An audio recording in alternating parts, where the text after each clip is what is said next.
This man is really unlucky. He got struck by lightning just sitting on a plane. Even more absurd, he fell from 5,000 meters in the sky and miraculously survived. But then, he turned around and encountered a crocodile trying to take his life. The man deeply regretted it. If he had known, he wouldn't have traveled abroad. The man's name is Jack, a retired athlete from the national archery team. After leaving the sports world, he's now older and has only managed to become a low-ranking section chief at his company. Jack isn't good at flattering his superiors, and his business dealings are a complete mess. At this rate, he's just muddling through his days at the company. But one day, the director of the board called him into the office to talk about a new investment project. The gold mine is in a small country called Bullseye, hidden in the Amazon jungle. This country is practically covered in gold, yet hardly anyone has heard of it. To showcase itself to the world, Bullseye decided to participate in a grand archery competition. The board director immediately thought of Jack, the retired athlete. If Jack could help Bullseye win a gold medal, the country would surely be grateful to the company. This would give the company an opportunity to secure the rights to Bullsey's gold mines. However, Jack hesitated. He wasn't keen on venturing into the deep Amazon jungle. What if he got eaten by cannibals? The board director reassured Jack, promising him a 500% bonus. That evening, Jack returned home and went to his honor display room. This room held all the medals and trophies he had won during his athletic career. The room shimmered with silver light. Nearly all of them were second-place silver medals. Jack longed for a chance in his life to finally touch a dazzling gold medal. But the thought of traveling so far to South America made him uneasy. As he left the display room, he noticed his wife May looking extremely gloomy. It turned out their daughter, who was supposed to start elementary school, couldn't attend a private school because they couldn't afford it. She had to wait in line for a spot in a public school. Their son, too, couldn't attend extra classes because of their financial struggles. May had even taken out unused clothes to sell for some extra cash. Jack realized he couldn't hesitate any longer. His only option was to compete in Bullseye and earn a big reward to resolve his family's difficulties. Before long, Jack found himself aboard a helicopter headed for Bullseye. He chatted happily with the crew, completely oblivious to the fact that the helicopter had flown into a dense cloud. Suddenly, the aircraft lost balance and began spinning out of control, plummeting downward. As the helicopter lurched, Jack clung desperately to the door, narrowly avoiding being thrown out. Just as he thought he had secured himself, a luggage case struck him, and he was sent hurtling from 5,000 meters in the air. It seemed impossible to survive such a fall, but Jack's luck was extraordinary. He hit the ground completely unscathed. The tropical rainforest was full of dangers. Giant pythons and wasp nests lurked everywhere. To escape a swarm of angry wasps, Jack frantically ran through the forest, eventually reaching the edge of a waterfall. He didn't have the courage to jump, and as he hesitated, two hands suddenly emerged from behind and gave him a hard push. Jack plunged into the deep pool below. After struggling to climb out of the water, Jack realized he was in extreme danger. In front of him, two wild men stood armed and glaring at him. Behind him, a crocodile was swimming closer, its tail swaying ominously. Fortunately, the wild men decided to act valiantly. They fired arrows and killed the crocodile, saving Jack's life. Jack was taken back to the wild men's tribe and brought before the chief. The two sides couldn't understand each other, their words sounding like a complete mismatch. Jack tried to explain that he was an archery coach from Korea, visiting Bullseye to train athletes for a competition. Unexpectedly, the chief actually knew about Bullseye, but unfortunately, Bullseye was the tribe's enemy. Realizing Jack had ties to Bullseye, they immediately assumed he was a villain sent to destroy their tribe. Unaware of the trouble he'd caused, Jack noticed their reaction to Bullseye and kept talking about it, repeatedly shouting victory, while singing and dancing enthusiastically. Jack was having a great time, completely oblivious to the chief's increasingly dark and ominous expression. The chief ordered his men to strip Jack and hang him on the altar. Jack, still clueless, thought he was being released and showered the chief with gratitude. Even as he was dragged away, he beamed with excitement, sharing family photos with the wild men assigned to carry out his punishment. The wild men were utterly baffled. How could this guy still be so cheerful when he was about to be skinned and dismembered? It wasn't until Jack was tied to a large stone that he began to sense something was wrong. Desperately, he started pleading with the wild men. explaining that he had elderly parents to care for, young children to feed, and 3 hungry kids waiting for him back home. One of the wild men, Ben, softened. Seeing Jack's family photo, he thought Jack was just another father trying to survive. Surely, he didn't deserve to die. However, the other wild men refused to disobey the chief's orders. One raised a knife and swung it toward Jack's head. At that moment, Jack truly believed his end had come. At that moment, a summoning call from the tribe echoed in the distance. The wild men immediately rushed off to assemble, leaving Jack tied up and alone. Ben, the kind-hearted wild man, couldn't bear to leave him like that. Before leaving, he secretly untied Jack and let him go. Jack quickly put on his clothes and fled. As he ran, he stumbled upon the 3 wild men who had initially captured him. They were now surrounding and attacking a wild fox. Suddenly, a child appeared nearby, catching the fox's attention. The fox instantly turned and lunged at the child. Without thinking, Jack threw himself in front of the child, shielding them from the fox's attack with his own body. It turned out the child was Ben's son. Truly, good deeds don't go unrewarded. Jack's selflessness had saved him in the end. The chief witnessed Jack's heroic act and completely changed his opinion of him. Jack was invited back to the tribe and treated as an honored guest.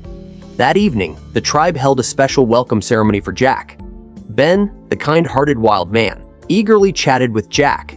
Despite the language barrier, it didn't stop the two from becoming fast friends. Ben introduced Jack to the others, explaining that the skilled swordsman who had nearly killed Jack with a blade was a young man named Marco, while the more gentle one was called William. As everyone was enjoying their conversation, a distant sound of a horn blared. Immediately, all the wild men became serious, grabbed their weapons, and rushed toward the source of the sound. Jack followed them, only to discover that the wild men were facing off with the Boulder army. Among the soldiers, Jack spotted a Korean man named Daniel. It turned out that they were a search party sent by the Boulder government to track down Jack in the rainforest. When the tribe saw the Boulder army, they were furious. Their attitude toward Jack also cooled. Marco, in particular, insisted that Jack take the soldiers and leave the forest immediately. Jack finally arrived at the kingdom of Boulder. Jack was curious and asked Daniel why the wildlings were so hostile to Boulder. Daniel said that the tribe was called Ted. They used to live in the mountains and forests, but recently a gold mine was discovered near the tribe's gathering place. Naturally, Boulder wanted to mine the gold, but the tribe disagreed.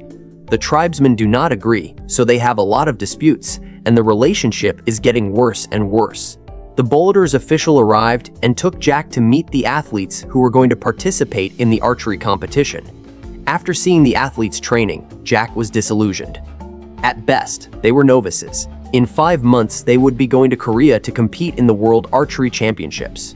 Boulder's official asked Jack confidently if we could win a medal at this level.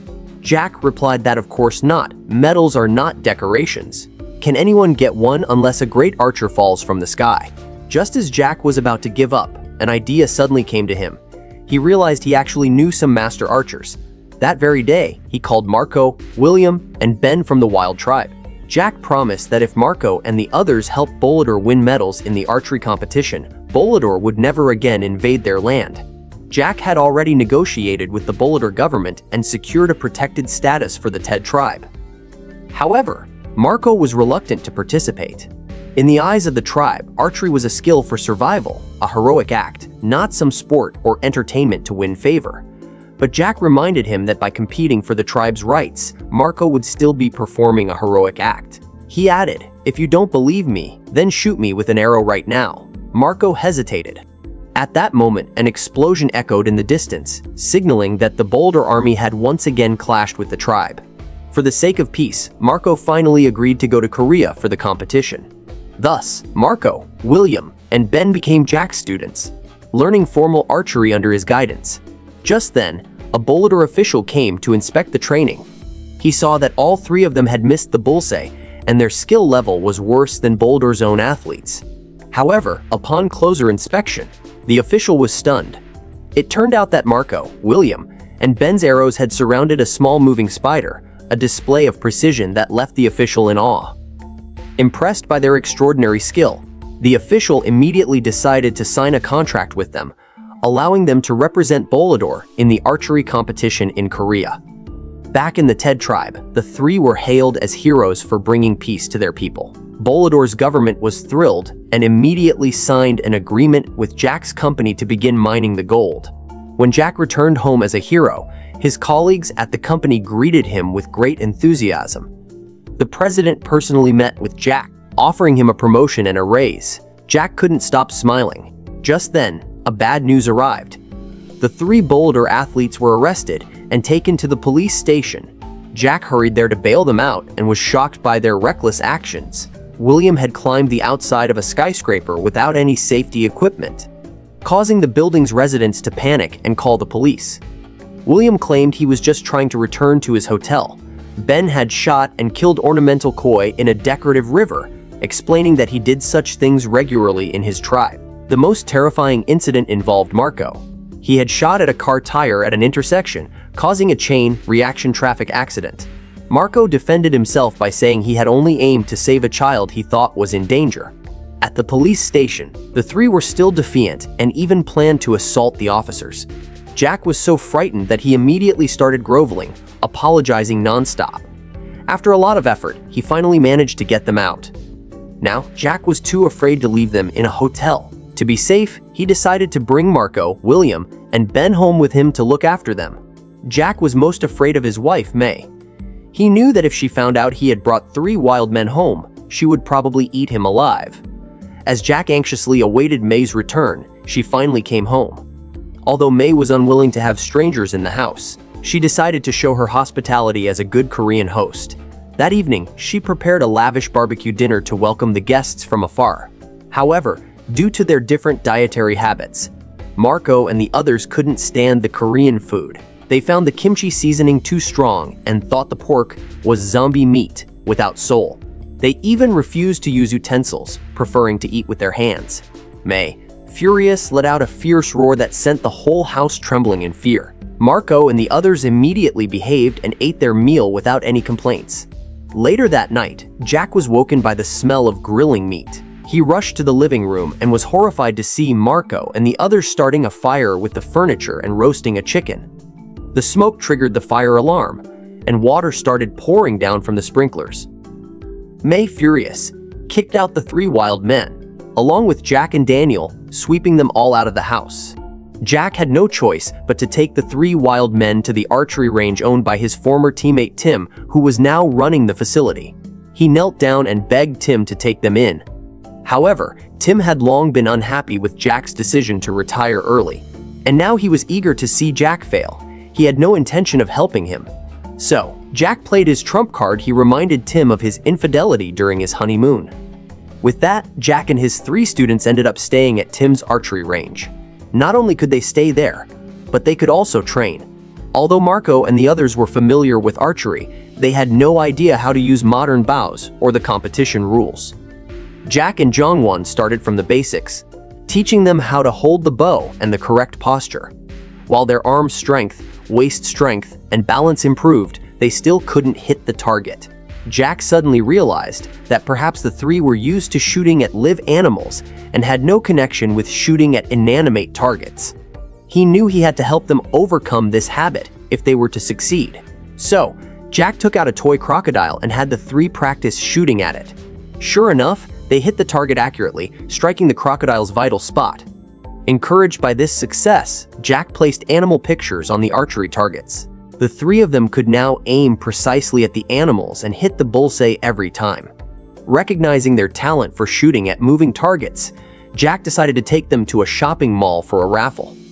No matter how fast the wheel spun, the three were able to accurately throw darts at the largest prize.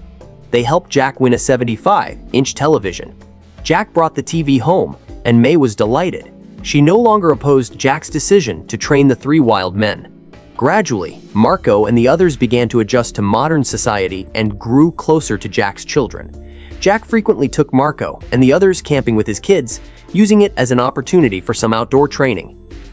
The three got better at aiming at targets, and Jack finally relaxed, thinking the upcoming competition was almost a sure win. But a new problem arose. Jack noticed that Marco and the others had an odd posture when holding their arrows, almost as if they were throwing darts. It turned out that Daniel had discovered Marco, and the others were exceptional at throwing darts. While Jack wasn't paying attention, Daniel took them to nightclubs and entertainment centers to play dart games, where they won a lot. Daniel even started live streaming their games, earning money from viewer tips. When Jack found out about this secret, he confronted Marco and the others, asking them how they, as archers, could be playing dart games in nightclubs. Ben and the others didn't think it was shameful. They explained that they had heard from Daniel that Jack was struggling financially, so they wanted to help by making some extra money to support him. Jack realized they were just trying to help, so he redirected his anger at Daniel, scolding him for taking advantage. But Daniel wasn't scared at all. He pulled out his phone and showed Jack how much money they had earned in the past few days. Jack's eyes nearly popped out as he counted the money. It was way more than he expected.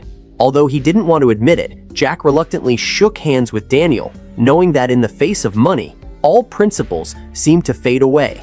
At that moment, there was a commotion in the distance. A wild boar had charged into the campsite, causing chaos.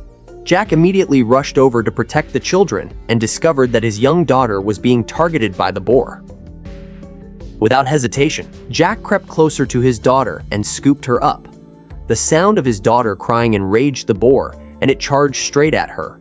But the wild boar was startled when Marco and the others, positioned in a triangular formation, surrounded it. They blew a mysterious whistle, and the boar, wild with fury, suddenly froze and hesitated to attack.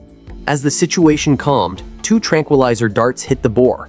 The animal protection team arrived at the scene and captured the boar, taking it away. Thanks to Marco and the others' quick thinking, they had delayed the boar long enough to save many lives at the campsite.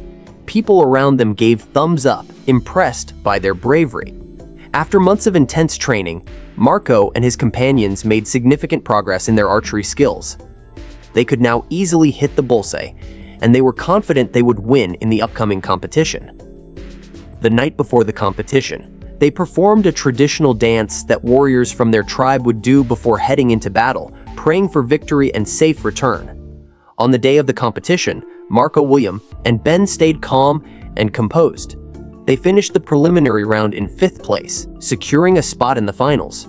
The news thrilled the people of Bolador, and Daniel's grandfather, who was living in Bolador, was especially excited. He brought broadcasting equipment to Ted Tribe so they could watch the live coverage and cheer for Marco and the others from afar. In the competition, Marco and his team remained steady and focused, winning one match after another.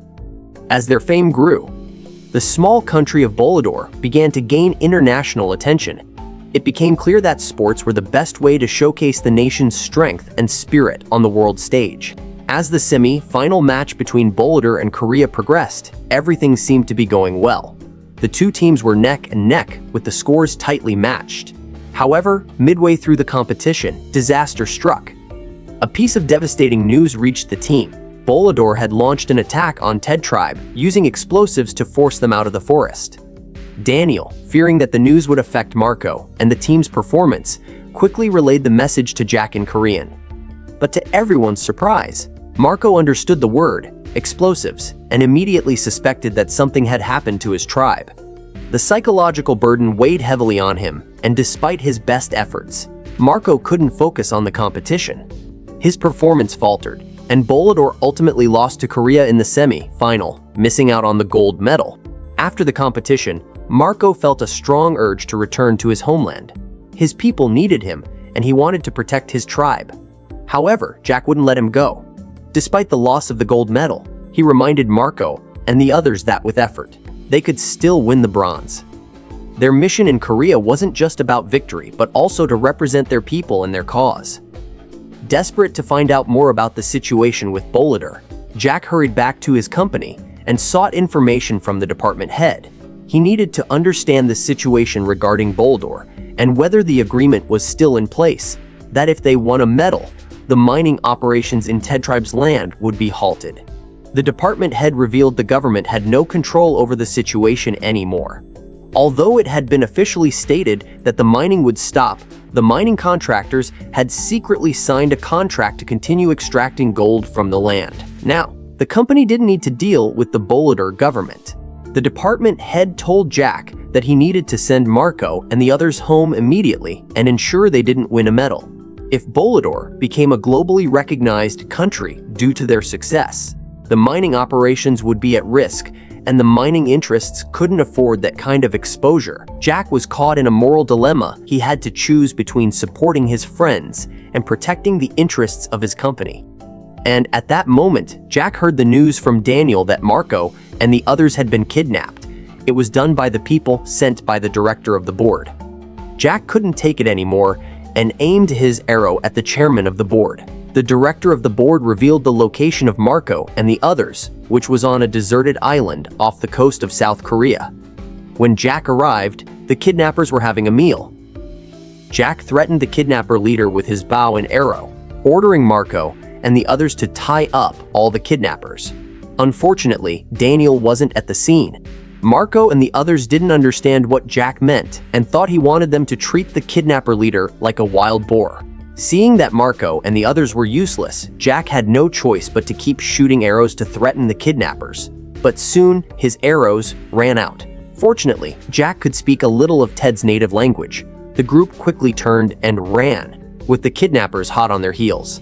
However, in the next second, the situation flipped, and the kidnappers were fleeing in all directions. This was because Daniel had brought the police officers. Marco and the others were safe. Jack advised them not to return just yet and to hurry to the archery competition. As long as they won a medal, the whole world would know about the country of Bolidor and the tribe of Ted. They needed to make sure the world knew about Ted's existence. The effort Marco and the others made today was for the peace of Ted tomorrow. Marco and the others were determined to achieve a good result. When everyone rushed back, they just managed to make it in time for the competition. A fire burned in their hearts, and this fire fueled them to ultimately defeat the Japanese team and win the team bronze medal. It was a competition that set a new world record in archery history. A little-known small country with 3 amateur athletes who had only received 5 months of training managed to stand on the world competition podium. Marco and the others immediately became the media's darlings. During the media interviews, they spoke in broken Korean, saying the words they most wanted to say from the heart. This moment brought tears to the eyes of the entire world. Bolidor immediately stopped the gold mining operations in Ted and apologized to Ted. Jack's company also announced the termination of the gold mine development, and all the wealth previously obtained was donated to charity. Ted finally ushered in peace.